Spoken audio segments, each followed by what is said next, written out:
Welcome back. Malaysia's King, His Majesty Sultan Ibrahim, is currently on a state visit to Saudi Arabia and Bahrain, a trip that Prime Minister Anwar Ibrahim says will bring abundant benefits for the nation.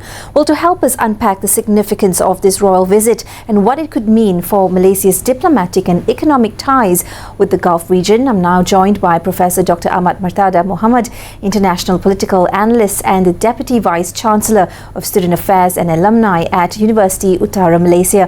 Prof, thank you very much for joining us despite what we know is your very busy schedule. But very quickly to dive into this, how do visits at the head of state level, especially by the King himself, complement or differ from typical government-to-government diplomacy in helping to shape Malaysia's ties with Saudi Arabia and Bahrain? I think this visit is very significant because the last Majesty that visited Saudi was in 1984. So it was a long time before the current king is visiting the Saudi government. And this visit is also very significant because it enhances the bilateral relationship between Malaysia and Saudi Arabia. We know that for the past year or so, Malaysia has been making a regular trip to Saudi to engage in regular talks, not only about trade, but also about political stability in the region, and also about the role of Saudi in terms of OIC, especially in regard to the conflict between Palestine and Israel.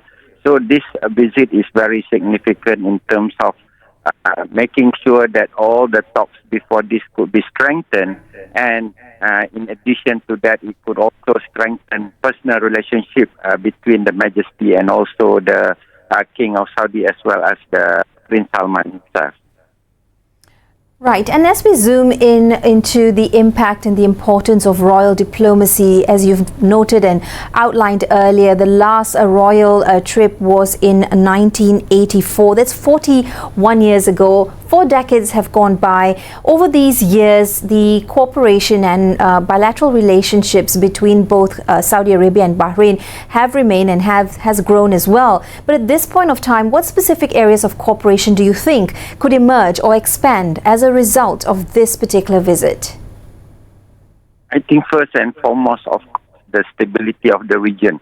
I'm sure the Prime Minister has visited and having a talk regularly with Prince Salman himself, and also the government has been talking not only in terms of geopolitical issues in the region, but also in terms of enhancing cooperation among Muslim nations.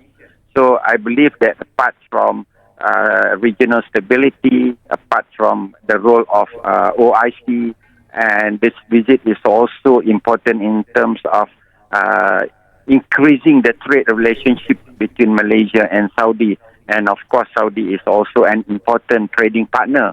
I think it is number 17 between Malaysia and Saudi Arabia. So it is also important in terms of trade. And also with the Majesty is also the Minister of Defense. I think defense cooperation is also something which is very critical.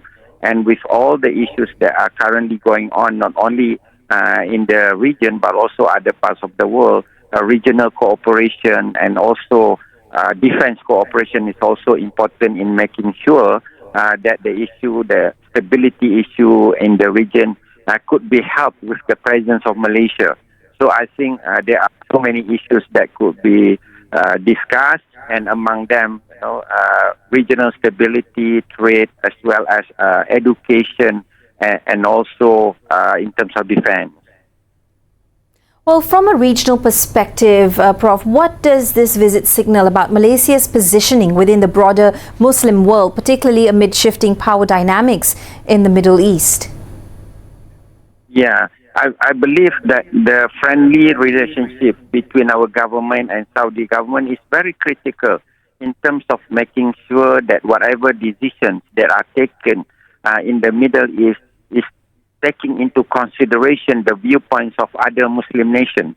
Even though Malaysia is a small country, but Malaysia's presence in the international stage has always been valued and appreciated.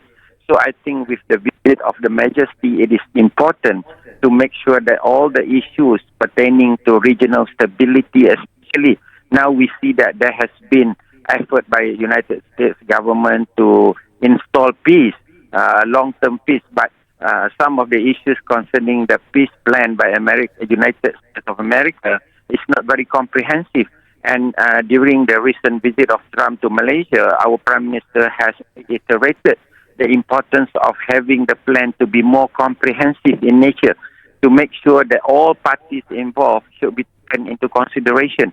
So I think the Majesty will also try to discuss that particular issue to make sure that whatever peace plan that are being proposed by United States of America will also take into consideration other parties that are important as well, because we don't want the long-term peace plan will be derailed because other important stakeholders are not getting involved in the peace plan. So I think this is one of the critical issues, because with America being more active in terms of proposing the peace plan, it is important that U.S. allies in the Middle East, such as Saudi, Qatar, and other countries could be also become part of the partners in the peace plan. So in a way, once the peace plan is being well received by all the relevant parties, then the peace plan could be there for a long time, rather than this is a short-term plan proposed by the United States when it is not considering other relevant stakeholders in the peace plan. Well, as you mentioned that, I can't help think that Malaysia has long sought stronger engagement with the Gulf countries. But given global dynamics and headwinds, how might this visit help Malaysia to balance its economic diplomacy, not just with the Gulf, but then with ASEAN partners and major powers like China and the US? Malaysia has always taken a moderate stance. That's why Malaysia is well received by a lot of countries, and our foreign policy is also based on friendly relationship with other countries, regardless of ideology. So this is critical. Because of that objective, because of that principle, Malaysia is able to make friends with a lot of countries. And with Malaysia being the chairman of ASEAN this year, Malaysia has brought together a lot of countries to the recently concluded conference of ASEAN. And we see that not only ASEAN or friendly countries with ASEAN, but also countries from afar. We have also invited countries from the Middle Eastern region. We also invited Brazil. We also invited Canada. We also invited New Zealand and other countries as well. So the friendly relationship that Malaysia continues to maintain has added to the significant bilateral and multilateral relationship with other countries. So in a way, what is good is that Malaysia is able to bring forward important issues at the international stage. With Malaysia being the chairman, now whenever Malaysia speaks, it's not only based on Malaysian perspective, but it's also based on ASEAN perspective.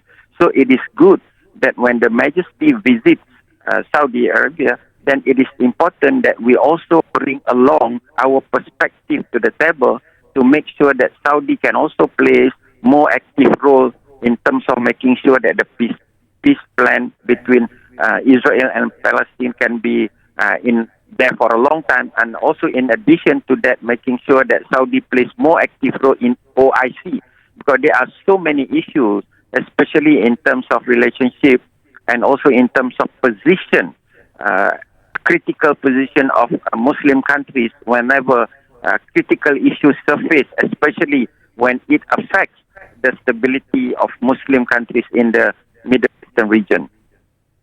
Well, Prof, it's been a pleasure speaking to you and understanding your perspective on this royal visit to the Gulf. We will be speaking to you again. Thanks for joining us today.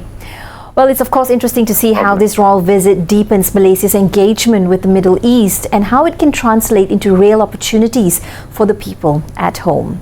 Well, do stay with me. More international stories coming up next right here on Bernama World.